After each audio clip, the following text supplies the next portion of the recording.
আসসালামু আলাইকুম। আমরা এলাকার কয়েকজন মিলে আলোচনা করছিলাম, অনেকদিন কোথাও ঘুরতে যাওয়া হয় না। তাই এবার আমরা সিদ্ধান্ত নিলাম উজিরপুরে শাপলা বিলে ঘুরতে যাব।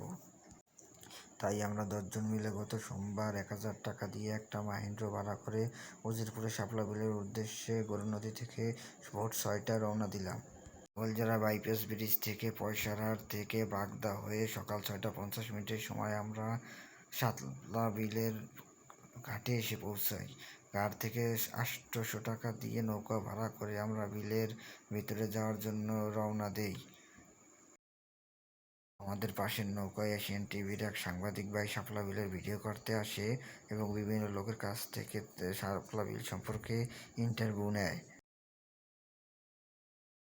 আমাদের এক ছোট ভাই আম্পায়ার ওরফে আশিক পাশের নৌকার এক খালাম্মাকে শাপলা ফুল দিতে চায়, কিন্তু খালাম্মা শাপলা ফুল নিতে অস্বীকার জানায়। আম্পায়ার ওরফে আশিক খালাম্মারে ফুল দিতে ব্যর্থ হইলে আমাকে পাশ দিয়া যাইতেছিল আর একটা নৌকা রাখা পায়, সে পুরো দাঁত বেটকে আসিয়া দেয় আম্পায়ারের দিকে। আমরা প্রথমে ভাবছিলাম এত সকালে মনে হয় আমরা এই শাপলা বিলে ঘুরতে আসছি, কিন্তু না, দেখি আমাদের আশেপাশে অনেকগুলো নৌকা নিয়ে অনেক লোক ঘুরতে আসে। হঠাৎ স্বাস্থ্য ভাই শান্ত বলতে আসছিল তার অনেকদিন নাকি নৌকা চালানোর শখ, তাই সে মাঝির বৈঠে নিয়ে নৌকা চালানো শুরু করলো। এদিকে ছোট ভাই নাদিম শাপলা উঠানোতে ব্যস্ত ছিল।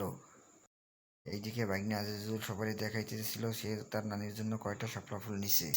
আজিজুল তার নানির জন্য ফুল নিছে, এই কথা বলার সাথে সাথে সবাই আজিজুলের দিকে চেয়ে হাসছিল। ওইদিকে শান্ত নৌকা চালানোতে খুব ব্যস্ত, আর নাদিম, রাবু, আজিজুল তারা শাপলা উঠাইতে ব্যস্ত ছিল।